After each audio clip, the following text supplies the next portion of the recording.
হ্যাঁ, হ্যালো বন্ধুরা, good morning. দেখো আজকে সকাল সকাল প্রায় 8:30 পৌনে 9টা এখনও বাজেনি, 8:30 মতো বাজে। তো ঘরের পুজো আজকে একাদশী ছিল, কমপ্লিট হয়ে গেছে। তো এখন যাচ্ছি মা আর আমি মিলে আমাদের সামনে শিব মন্দির, সেখানে পুজো করতে। তো এই যে মাও রেডি, আমিও রেডি, আর আমার ফুলের মানে প্রসাদের জায়গা, দুধ সমস্ত রেডি দেখাচ্ছি।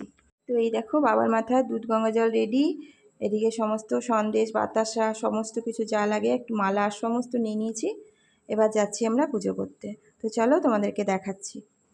তো এই দেখো বন্ধুরা, এর আগের দিনও নীলষষ্ঠীর সময় এসেছিলাম, আমরা তোমাদের সঙ্গে শেয়ার করেছিলাম। তো সেই শিব মন্দিরেই আমরা যাচ্ছি। তো এখন তো ফাঁকাই থাকে, যে যার মতন আসেন পুজো দেয় চলে যায়, গেট খোলাই থাকে। তো এখন যাই, দেখি পুজোটা দিয়ে এসে তারপর তোমাদের সঙ্গে বাকিটা শেয়ার করছি পুজোর মন্দিরে ঢুকে।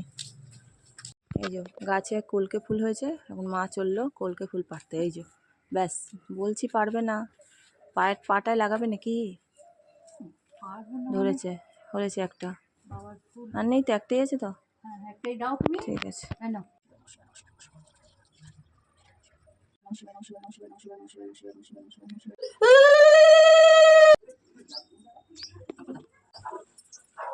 দেখাচ্ছি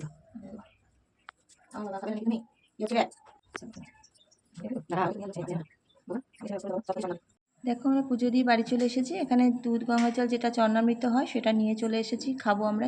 আমরা আজকে উপোস ভাঙবো, সকাল থেকে উপোস করেছিলাম। আর এই দেখো এখানে বাতাসাও দিয়েছিলাম, নিয়ে এসেছি অল্প, আর সন্দেশও একটা নিয়ে এসেছি। তো এটাই আমরা এখন প্রসাদটা খাবো। তো চলো দেখো আজকে খাবো, এই যে সাবু ভিজিয়ে রেখেছি, আর কলা আছে, শশা আছে, আম আছে, এগুলো সব খাবো আজকে প্রসাদে। আর একটু মিষ্টিও খাবো। তো সারাদিন আজকে এই বেলা এই খাবো, আর রাত্রিবেলা খাবো হচ্ছে ডালিয়া, ব্যাস। আর কিছু আজকে খাবো না, ভাত আজকে খাবো না একদমই। কারণ একে একাদশী, তার মধ্যে আজকে সোমবার খুব ভালো দিনে পড়েছে।